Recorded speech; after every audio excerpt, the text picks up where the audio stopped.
Solo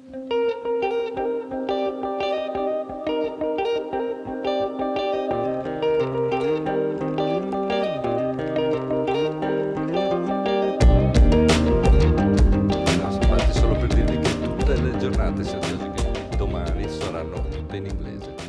Now I switch to English and I welcome you. Thank you for coming this morning. Before we start, we're going to have an introduction by the Assessore al Patrimonio of the City of Venice, the owners of this space, and also former Assessore for Tourism of the City of Venice. So Paolo Amar is going to welcome us on behalf of the administration. È troppo alto.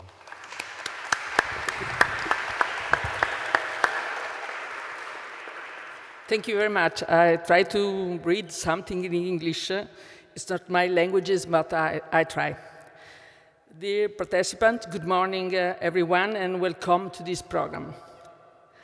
I'm happy and proud to represent the local administration at this 2-day SMARTDEST Innovation Camp, entitled Redesign the Relationship Between Tourism and Urban Space, a Horizon2020 project.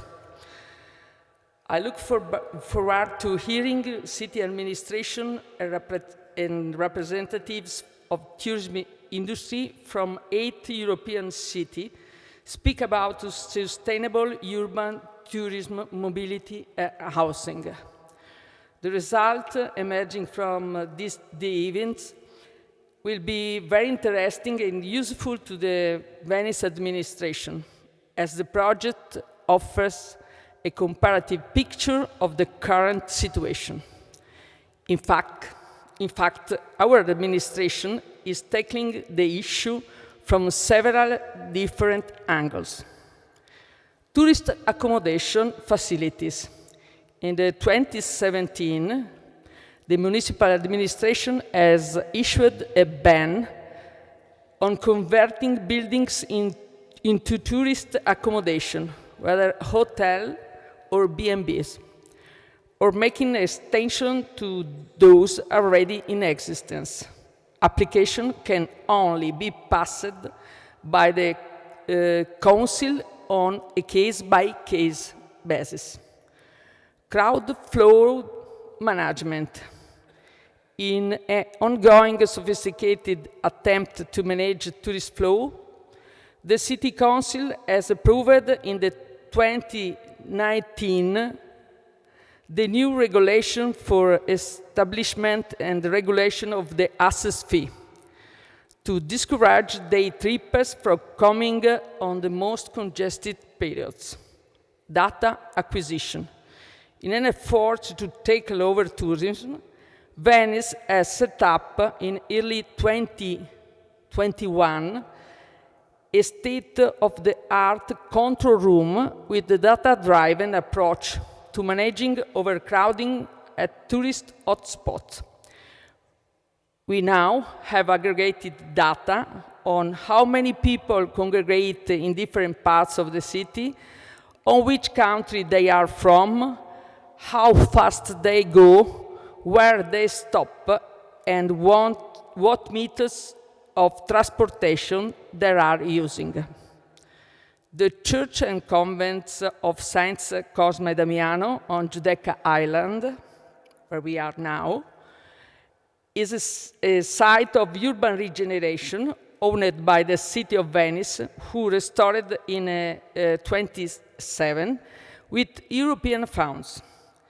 The Comune grants the use of the former Church of Saints Cosma e Damiano, where we are now, to SerenDPT, a Venetian benefit company and project partner whose main mission since 2018 is to repopulate Venice by raising startups and bringing high-quality jobs in the town. The Venice City Administration is most honored to host the SMARTDEST Innovation Camp, and I warmly wish you all the best for this event. Thank you very much. Thank you very much for that introduction, Paola, and thank you to the city for given us this wonderful space that we get to use and for these next 2 days. So let me remind you of the fact that we have a 2-day program. Today is mostly workshop and seminars and presentations to inspire the people who will participate in tomorrow's Ideathon, where we'll try together to find some solutions to the issues and challenges that emerge from the project and are going to be presented this morning. So 2 days, seminars the first day, and tomorrow Ideathon. So day 1, this is the schedule for today. I'm speaking first because I'm the founder of SerenDPT, the benefit corporation that Paola mentioned. Thank you for pretty much summing up what we do here. It stands for Serenissima Development and Preservation Through Technology. And again, to repeat what Paolo just said, the mission is to contribute to repopulating the city of Venice by fostering the creation of jobs through the innovation and the support of startups that are housed in this space. Eventually, those jobs will create residents is our mission and our goal. The place that we're in, obviously, we call it H3 Factory. Obviously, it was a church. It's part of the convent of St. Cosmas and Damian. Next door is a cloister where the nuns used to live, and this was their church. It's in maps. I don't know why it's crooked like that. It's in maps since 1528. And for 100 years, though, it was converted after it was abandoned in the early 1800s. It was converted into a factory during the Industrial Revolution. And for 100 years, inside here, they were making garments in the factory called Herian. So actually, when you walked here, these floors would extend all the way into each one of the apses. So you walked, and you had a ceiling on your head when you walked in. And for 100 years, you can see some of the arches in the corner of the picture there. And then it was abandoned in the 1980s, so not that long ago. And then the city, as Paola said, restored it in the early 2000s and chopped off the floors, reopened the church. The frescoes were painted white, and they were brought back out. And so now we can use it as an incubator and create new businesses for the city of Venice. Quick note about what we do as SerenDPT, just for those of you who don't know us. We do 3 main things. I'll start with the culture component, and I'd like to thank Emanuele Virgili, who is the director of the cultural side of things here. We have concerts, there was a movie shot inside here. We do all kinds of things, mostly on weekends, so I encourage you, if you're from around Venice, to come and see what we do in this realm. Thanks to Emanuele. Grazie, Emanuele, who's also put together all the sound.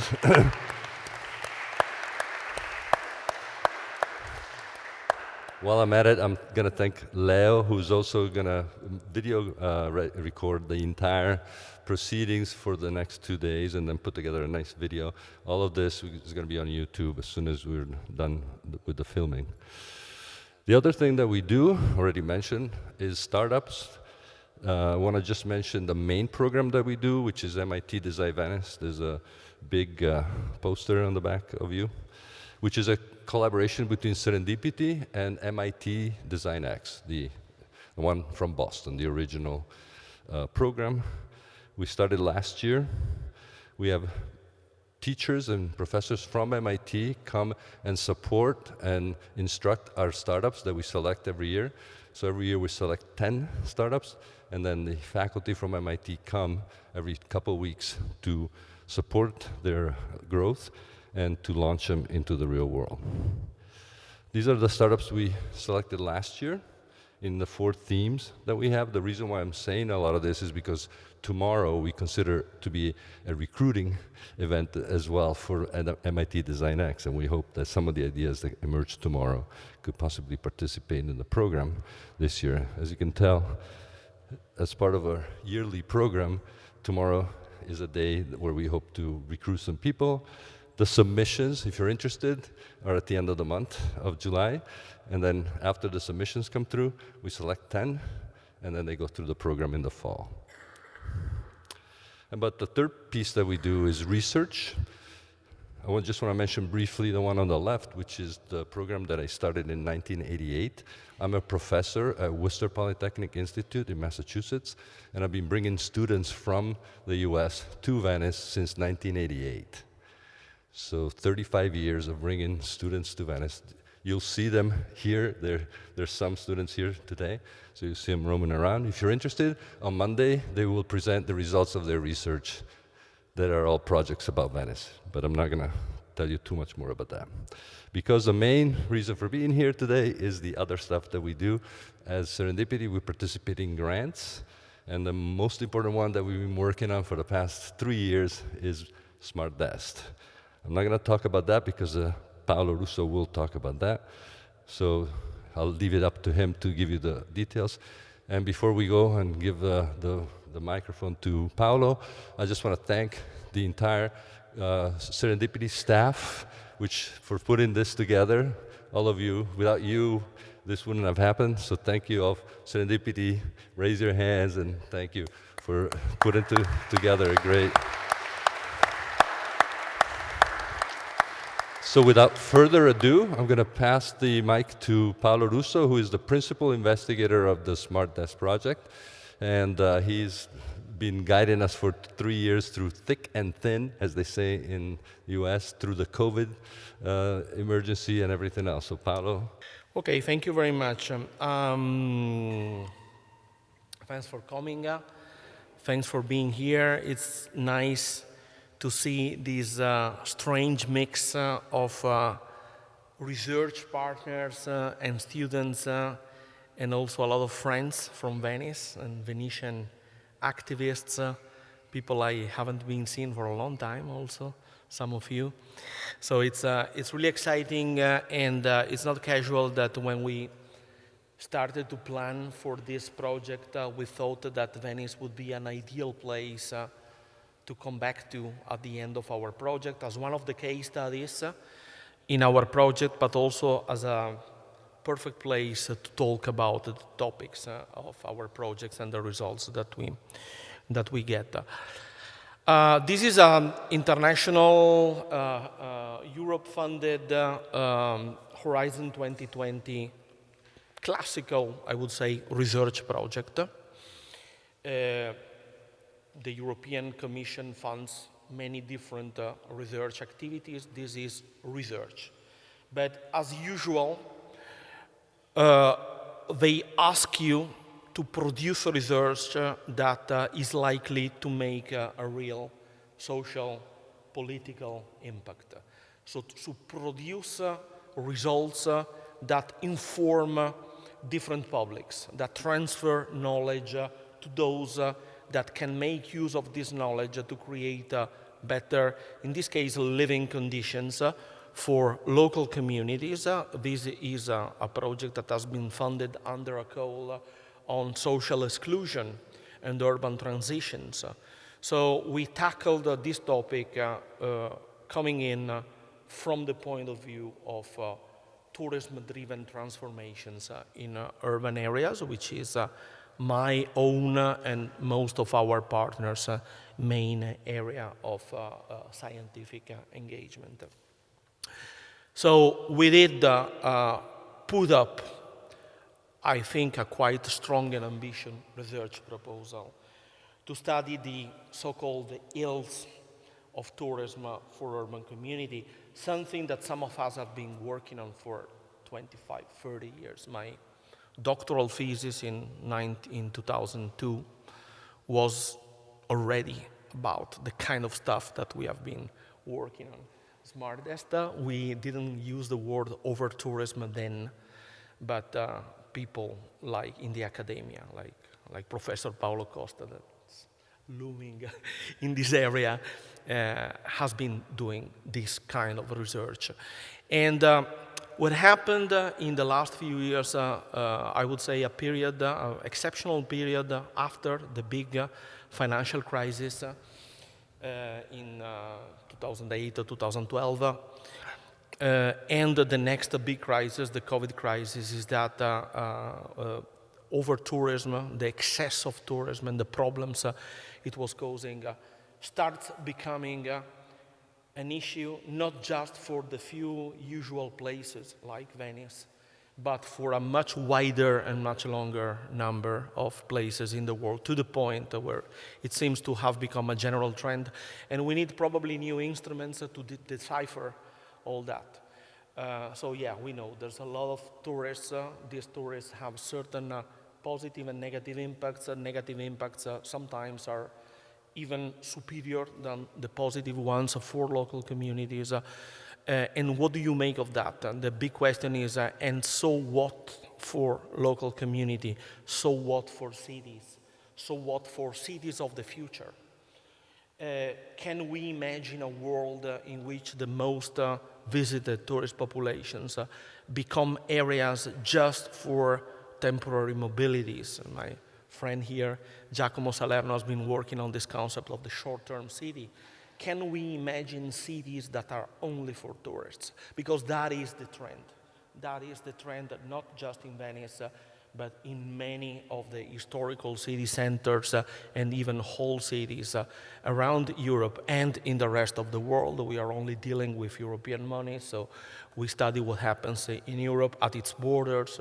Israel is one of the partner countries in our project, thanks to Tel Aviv and Jerusalem universities were partners. But this is actually happening everywhere. It's happening in the Global South. We don't have cases of the Global South here, but it would be nice in the future to talk about that. We dressed up intellectually. We create a very big, conceptual framework to be even innovative in our research proposal. And I'm not going to go deeper into that, but we are following the lead of sociologists like John Urey, who has invented this idea of the mobility paradigm. We study society and we study places through the action, the agency, and the power of things in movement, people in movement, capital in movement, which is a temporary plugging into places, but with a very strong power of transformation over that place. This is the approach we brought in, and we understand tourism in this way, as something that is a flow made of people, made of vehicles, made of capital, made of ideas and of culture, that sets its foot in one place, transforms it, and eventually sometimes disrupts it or creates a new reality. But then we have to understand what is the role of the people who live in those places as subjects, objects, victims, or protagonists of those transformations. And so our project wants to produce an ample base of evidence, data, algorithms, analytics, and also discourses that could feed the urban agenda of the future, an urban agenda that is fully cognizant of the challenges produced by tourist mobilities, transnational mobilities over place, which has not been the case until very recently. Until very recently, for instance, at the level of European Commission, tourism is treated mainly in sectorial terms. When we do research in tourism for the Commission, we do it to promote tourism, to find ways to better market tourism.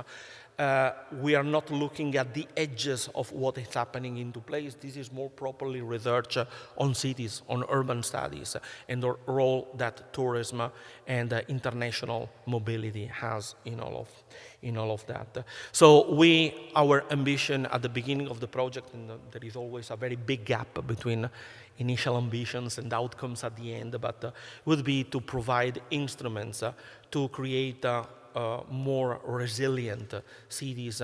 And when we talk about resilient cities, we especially think to resilient local communities. This invisible or visible actor that doesn't pick up as it should in statistics. Let me make an example. Mainstream ways of measuring the economic effects of tourism We have tourism growth on one side, we have population or income growth on the other, and we create a simple correlation, and we can say, okay, tourism has produced an increase of the living condition of local communities. What is the mistake, the fallacy in this idea is the local community is not the same. From moment zero to moment one, yes, at moment one, the local community might be wealthier, but they are not the same people that you had at moment zero. So what happened with them? Well, mostly they have gone. They have gone because they can't afford or they can't cope to live in a place which has become over-touristed. And Venice is a very good example of that, but Barcelona, which is our own ground of research, is as well.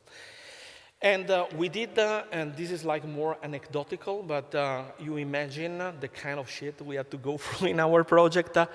We started the project in January 2020. Do you remember that month? And we had this very nice, very big scientific proposal which was going to see on the ground the effects of over-tourism, measure the impacts on local communities, observe the local communities coping with over-tourism or gentrification of transnational redesign of livelihoods. And then after 2 months, the apocalypse arrives. And it basically totally changes the object of our project. So we have been like, for 2 years, we tried to change the way in which we should apply the methodology of our project. We could do that to some extent. But for us, COVID has been an unexpected laboratory of studying, analyzing the questions of dependence and vulnerability of tourist places, requiring fresh approaches to how we study tourism and the objective of research in tourism in view of resilience. Some of you will remember our initial framework of research. I'm not going to go through that, but the whole idea is to study social exclusion as something that happens in between tourism as a driver of urban transformations and what the policy can do. But not only policy, even governance structures and the citizens' initiatives can do to cope with those transformations. And the result is places which are more or less inclusionary. So our research approach went through basically 3 stages of research. The first, the simpler one, the one that doesn't need to be on the ground, that only looks at statistical data, has been looking at European trends transversally, what was happening in European urban areas in terms of the kind of flows they have been attracting and social trends observed in those same areas. And we came up as, let's say, the main result of that first part of the project with a clusterization, a classification of European regions in terms of how attractive they are and for which type of mobilities and over which period of time, whether it's a really fast growth or a more steady and continued growth in time. And so we went to measure social indicators in these 4 types of regions to look for clues that there could be some kind of association between being a highly attractive region for tourists, also subject to intense tourist pressure, or highly attractive regions for other types of migrations, and the social trends happening there. And we found some evidence that over touristic regions in Europe, those that are colored in red in this map, are those that are able to benefit more, of course, in economic terms from tourism, but also those who are more subject to social gaps, to social injustice, to socio-spatial inequalities picking up in those places. And so that gave us the opportunity then to go down at case study level. So we initially had 8 case studies, among which some are also represented by our partners here. to reconstruct the context and the drivers of social inclusion or exclusion around tourism and transnational mobilities, urban regimes, moments of change, the role that infrastructure development had in all of that, the social landscape of cities before and after tourismification. We have been analyzing what we call the wicked problems, so dissecting the causal relations between drivers and results with the data that we have been able to raise in our project. We have been focusing on the consequences, the embodied, the lived consequences of these trends for local communities, especially those most vulnerable collectives in each of these cases for different reasons. So every case study has tackled one problem or two problems. They have worked with specific vulnerable communities. And the last part of the project, about which Erika is going to talk after me from Polytechnic of Turin, has been a last phase of participatory engagement of local stakeholders, in this case study cities, to come up with solutions or forms of mitigations that are actually co-designed, verified, tested with the data available. So what are the main lines of work in our project? I will be very brief about that. Two main transversal lines of research. The first about residential instability, the exodus, which is not just a problem of Venice anymore. I recently saw a paper by our colleague Filippo Celata looking at 15 big European destinations in Europe and how they are all suffering from the population of their historical centers and even beyond that. So mainly, this is like the elephant in the room, mainly under the pull of the rise of what we call platform hospitality, houses. There is a new housing crisis, which is partly explained by that. Rising rents, professionalization of the housing, the promotion of real estate value chain, expulsion of residents. And there are other phenomena that also work in favor of the displacement of local population, which per se is a form of social exclusion because we are removing people from their natural habitats, we are scissoring social ties, we are making social capital weaker and more rarefied. We are marginalizing those who cannot displace and they are stuck in one place because they need proximity to jobs, so they accept worse housing conditions in order to resist in the tourist place. So we did a lot of transversal research to have data to say, okay, this is happening at European level, and then when we go down to case studies level, we have better data that can explain who, why, and what are the areas which are more at risk of residential displacement. And then we had another line together with the colleagues from the University of Alicante here and some of other colleagues about the smart tourist city.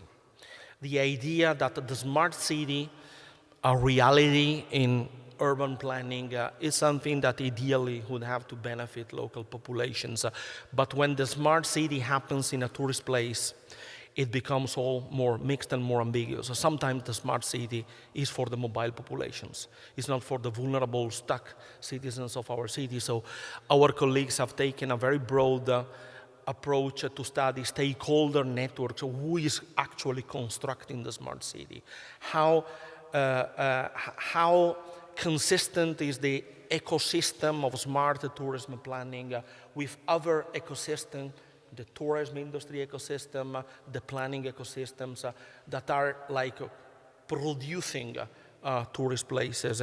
And we have some results which are actually controversial in this sense. And then Josep Ivars will be one of our speakers at the roundtable session, so we could go deeper into that.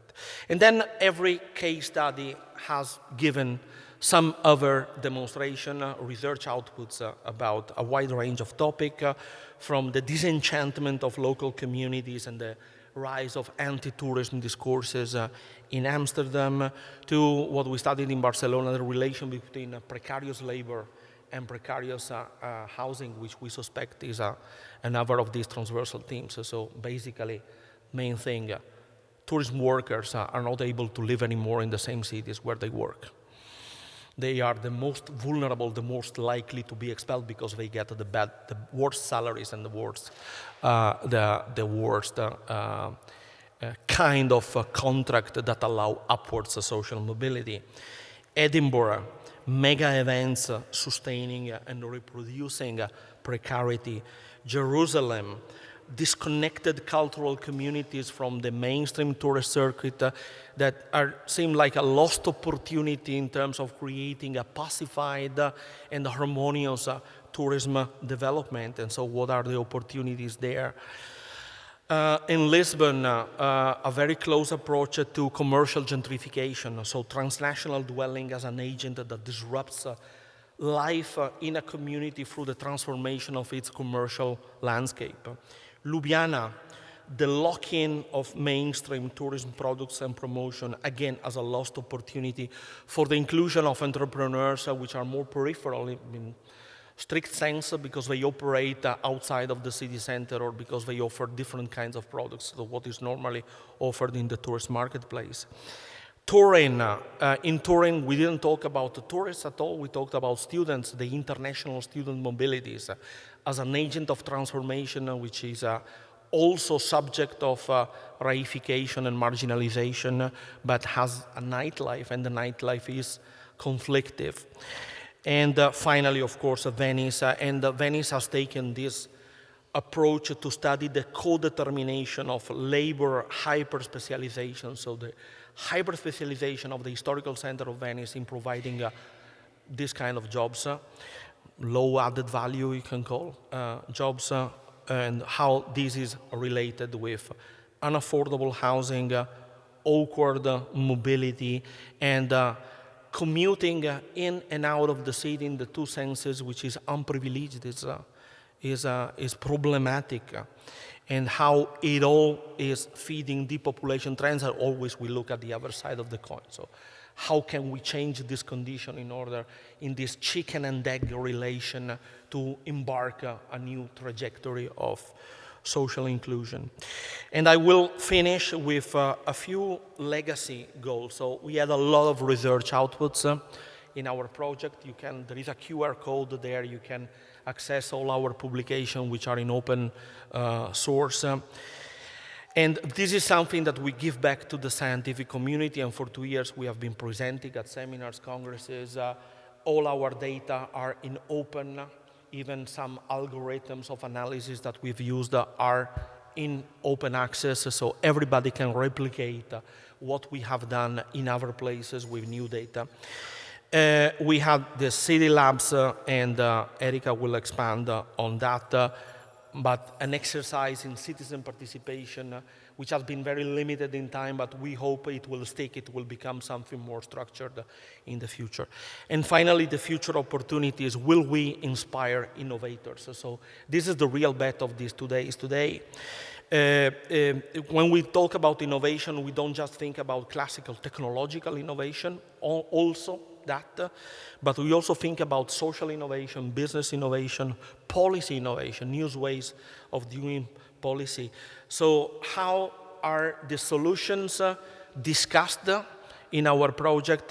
How can they get to the market? How can they get to the policy tables?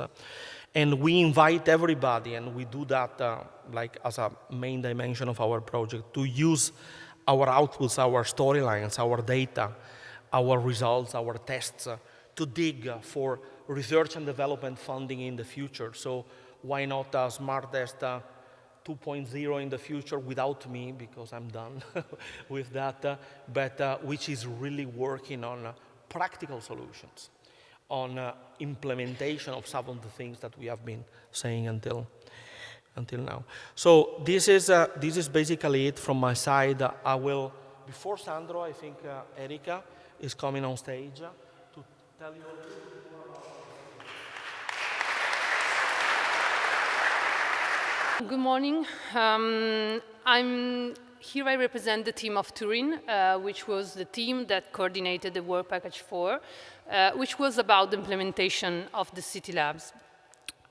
City labs were in the objective of SMARTDEST project has participatory fora, which has the objective to engage the community, the business, and the institutional stakeholders of each case study city to identify innovative forms and tools to tackle the forms of exclusion and imagine some solution in terms of more inclusive destination ecosystems. So the 7 cities which implemented the City Lab were Amsterdam, Barcelona, Jerusalem, Lisbon, Ljubljana, Turin, and Venice. And the starting point of the City Labs, as Paolo mentioned before, were an analysis of the local context, which came up with differences among one to the other. We have cities which are in a typical over-tourism cycle, while others, as Turin or Ljubljana, are just potential growing tourist cities. We have specific dimension of mobility, as Paolo mentions. We have students mobility, we have tourism mobility, but we also have other kind of groups involved in our in the case study. And we have different effects induced by the tourism phenomena. As Paolo mentioned, I will just scroll down to show you the different cases. In Amsterdam, we have the exclusion of local residents, but also an issue related with participation fatigue in this process of involvement of the residents in thinking about solution for the tourism phenomena. In Barcelona, we have the issue of the labor precarity related to tourism workers, but also the issue of the housing market. In Jerusalem, we have an unbalanced distribution of the wealth produced by tourism and an exclusion of some groups of the local residents. In Lisbon, we identified the exclusion of local residents, again, from the use of the spaces, but also from the commercial activities which changed to respond to the demand of the new population arriving in the city. And then we have Ljubljana, where the marginalization was more related to some stakeholders in the tourism sector. In Turin, where the use of the spaces were changed because of the attraction of the student population, and Venice, where, as was mentioned before, the exclusion of local residents was an issue in the labor, in the mobility, and in the housing sector. So we set up these city labs in each case study city. And the City Lab basically shared a methodology. This means that each City Lab, in a context-specific way, follow the same stages during the work. But this produced, of course, also different impacts in every city. They were, however, all oriented towards the action. They experiment with new forms of urban policies or also the proposition of possible policies for the future, and explicitly involve the local administrations. So the objectives, we already saw them, but in Amsterdam was to think about smart responsible tourism ecosystem. In Barcelona, to work toward the data about the neighborhood change. In Jerusalem, to create safe and attractive spaces, also in places where in some particular spaces of the city. In Lisbon, to work toward a collaborative space for observing the phenomenon of changing the urban spaces. In Ljubljana, to work with the stakeholders of the tourism and in Turin, a collective rethinking of the nighttime, while in Venice, a collective analysis of the various dynamics impacting the city.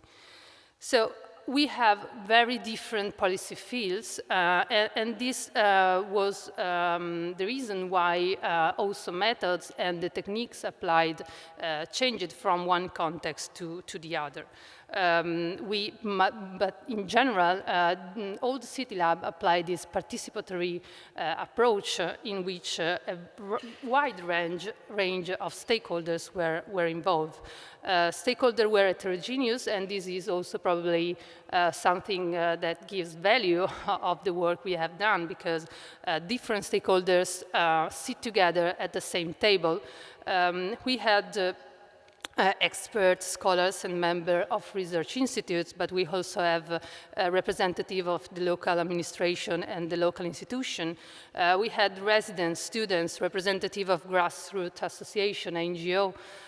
We had also entrepreneurs, professional and corporate association, and data technicians and producers. So as you can see, there's a really wide range of stakeholders who give us the opportunity to work towards solutions that were complex and made of different dimensions. So we have different levels of outcomes. We have some specific outcomes that are more related with the context in which City Lab worked.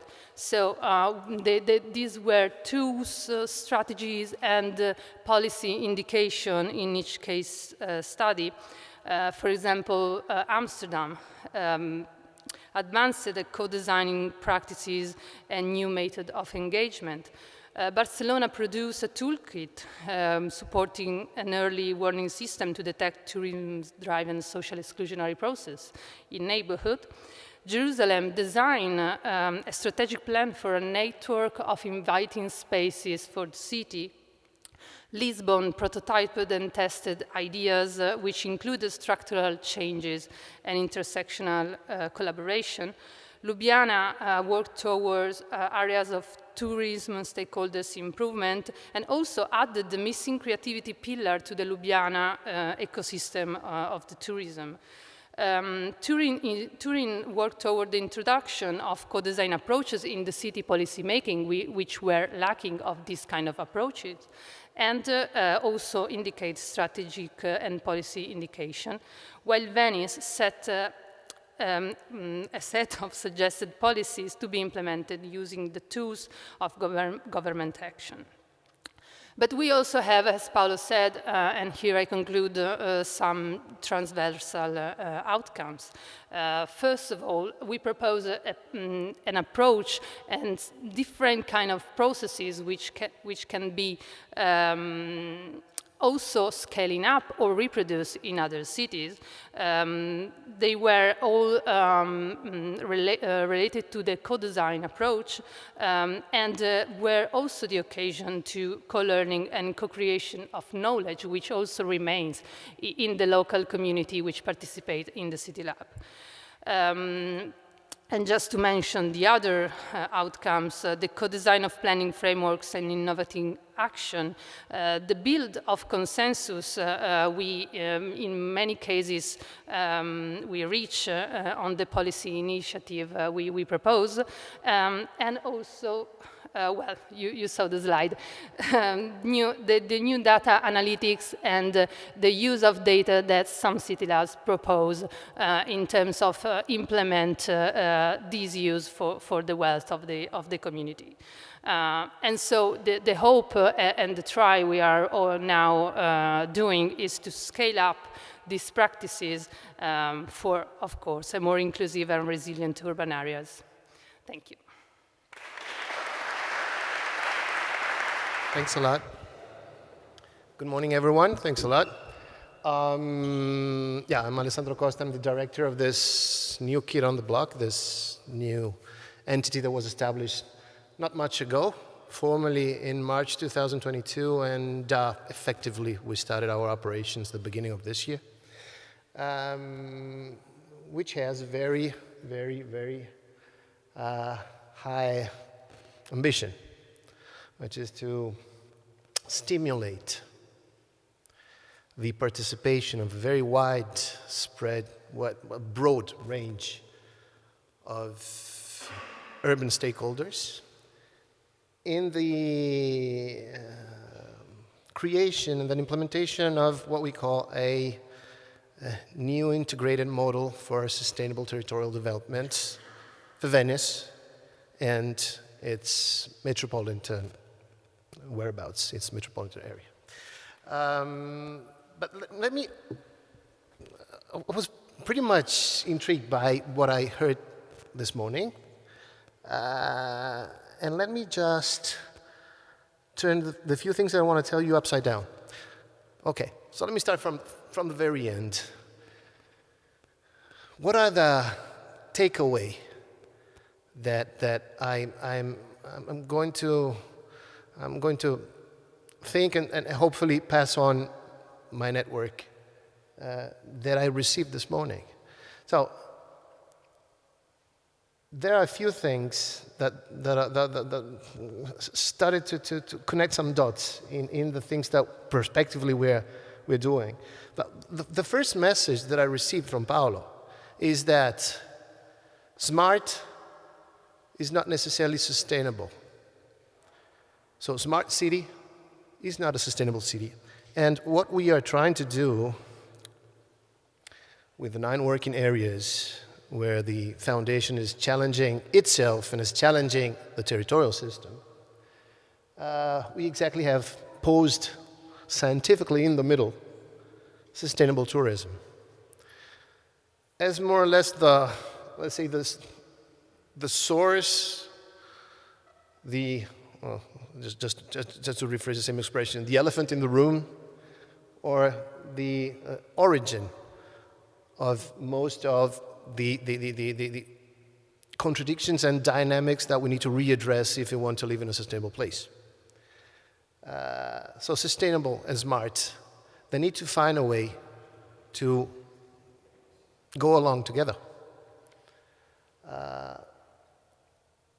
The second aspect is that co-design is the second, let's say, buzzword.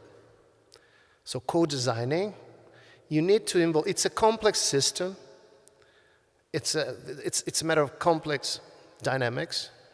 If you want to tackle it, probably the most appropriate way is exactly this, is to involve the largest number of stakeholders, largest number of players in defining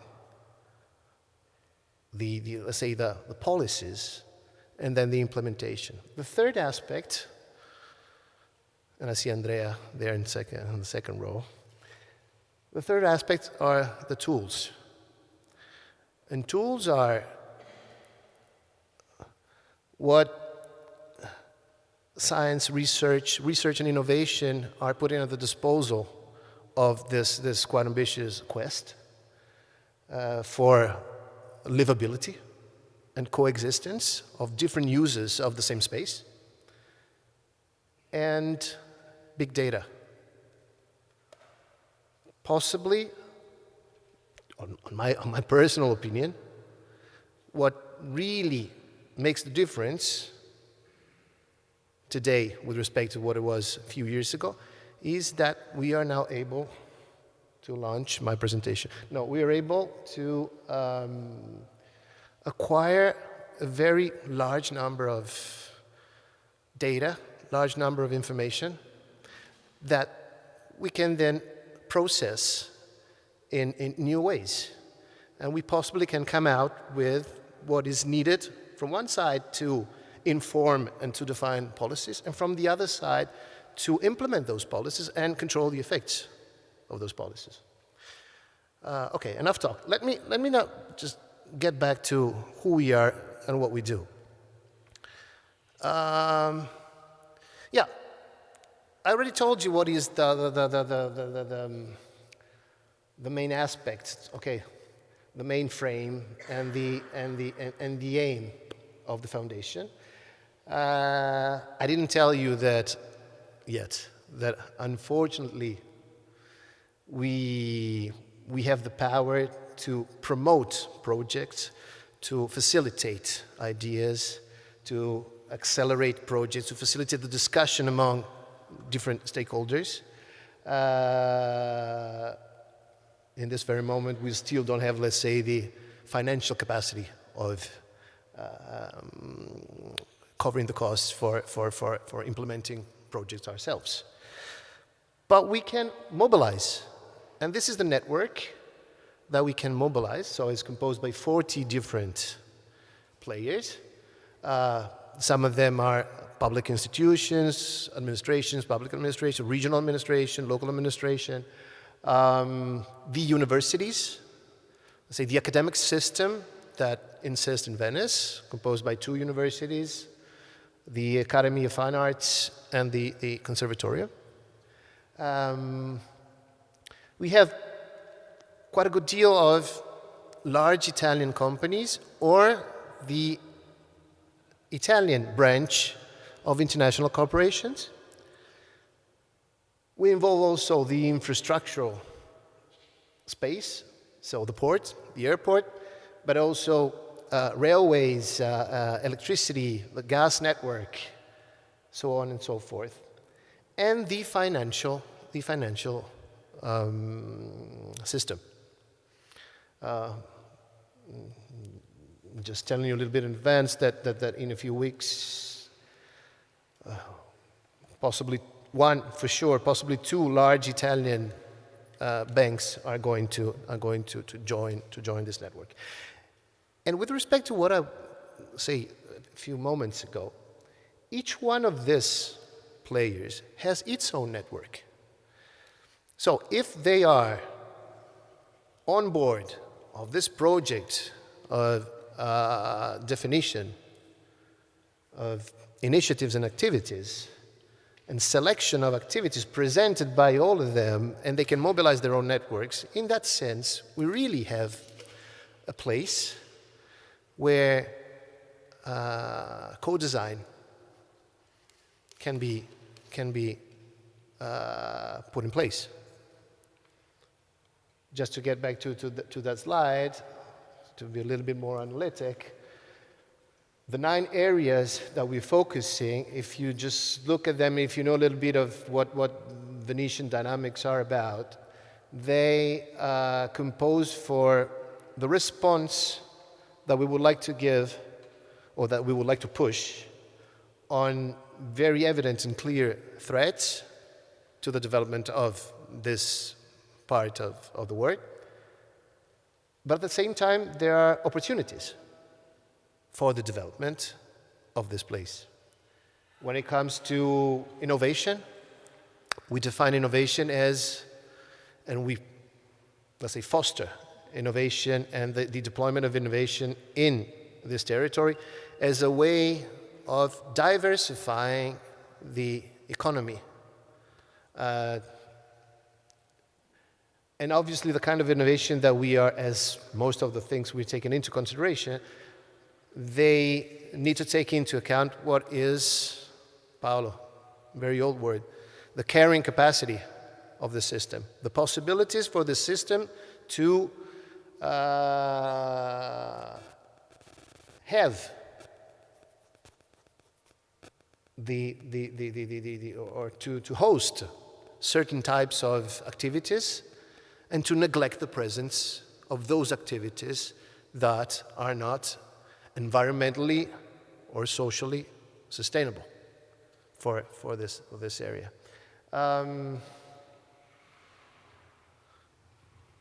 We haven't really, as we are entering in the second semester of our real first year of activities, we haven't really tackled yet sustainability with respect to tourism, but we are establishing a crossover project which is focused on defining a target scenario for the sustainability of Venice, which means let's have in that partnership all together, let's brainstorm and try to identify what will be the shape of a sustainable Venice? What will be the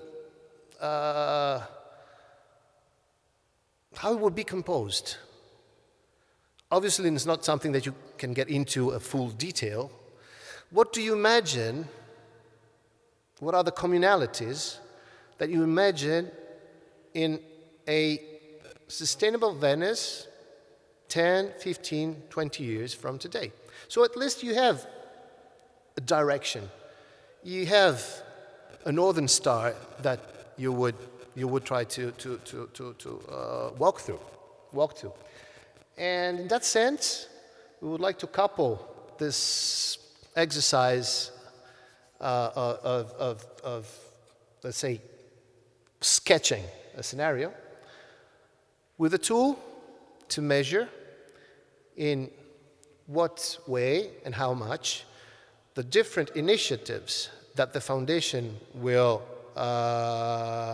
foster would compose in reaching that scenario. And this is what we are,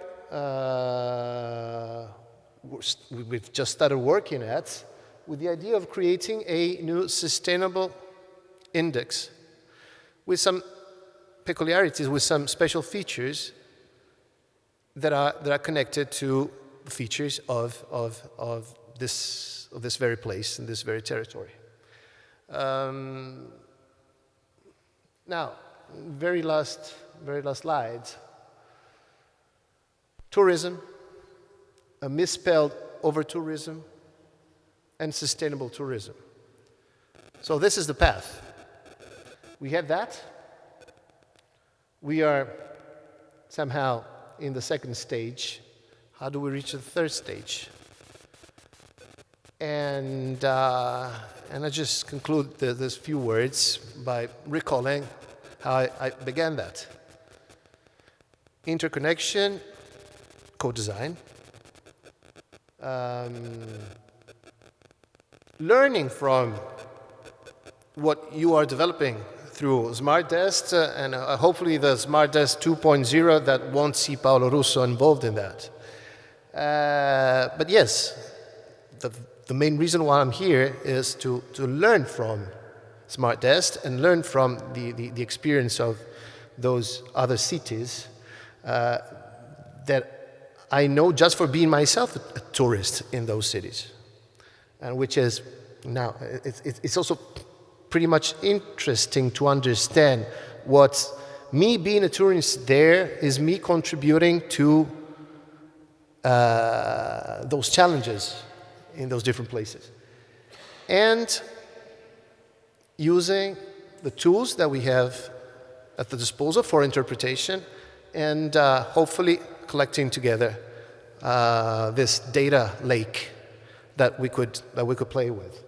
And as for the foundation, we will be very, very happy to keep following up with this discussion with you guys, with Fabio, with Paolo, and with the entire group of research of the projects. And thanks again for having given me this possibility.